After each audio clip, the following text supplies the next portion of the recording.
Thank you, Mr. President. And every breath you take, every move you make, I'm watching you.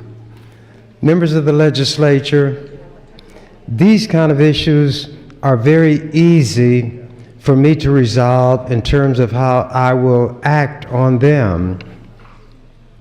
Although you can look at my complexion and see that people of my kind were owned as cows, pigs, chickens, sold, bartered, murdered, raped, burned alive. Pregnant women were beaten until the fetus came out, then they stomped it to death. I'm sure these were pro-life people.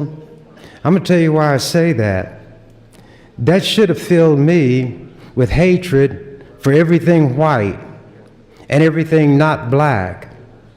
I do have a lot of hostile feelings toward those who enslaved black people, toward those who today have the same mentality and attitudes. But if a child has a fool for a father, I would not harm the child because the father is a fool. The child is already being punished by having such a father. It is not difficult for me to identify with any individual or any group who is or are mistreated, not because of anything they've done to anybody, but because of what they are or who they are. I get tired of hearing the prayers. You know how I feel about the flag, your flag salute, and you all said it this morning and talked about liberty and justice for all. And you're going to vote for this bill in a way that will deny liberty and justice to your own brothers and sisters. Then you'll get up here piously tomorrow and hypocritically and have somebody pray over you. I don't know if you say that flag salute every day. Doesn't it taste like ashes in your mouth when you get to the part that says, with liberty and justice for all?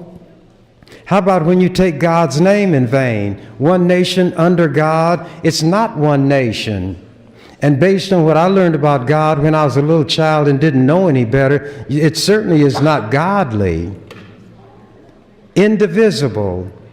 I read in white people's newspapers how this country is now divided more than it has ever been, and you all make those statements every day knowing they're falsehoods.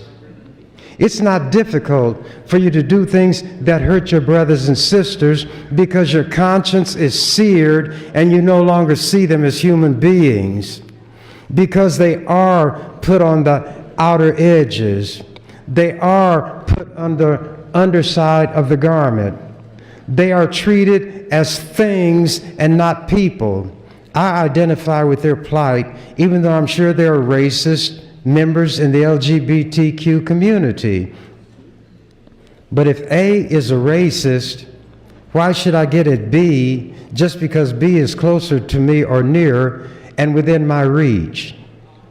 When Cain asked that question to you all's God, am I my brother's keeper?